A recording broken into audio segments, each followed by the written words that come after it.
दिनांक 9 फेब्रुवारी रोजी त्र्यंबकेश्वर तालुक्यातील अंजनेरी तळेगाव या ठिकाणी स्मशानभूमी संबंधी कामकाजाकरता 9,96,538 रुपयांचे कामकाज मिळाले होते।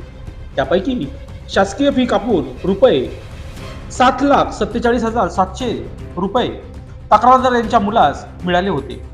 उर्वरित बिलाचे अनुदान मंजुरी प्रस्ताव सादर करून सदरची रक्कम अदा करण्याकरता लोकसेवक ज्ञानेश्वर सीताराम शिंपी वय वर्ष 42 राहणार तळेगाव तालुका त्र्यंबकेश्वर जिल्हा नाशिक यांनी दिनांक 9/2/2024 रोजी तक्रारदार यांच्याकडे 25,000 रुपये लाचेची मागणी करून सदर लाचेची रक्कम पंचासमक्ष स्वीकारली असता त्यांना एसीपीने रंगेहात पकडले असून त्याबाबत त्र्यंबकेश्वर पोलीस ठाण्यात गुन्हा दाखल करण्याची प्रक्रिया अद्यापही सुरू आहे।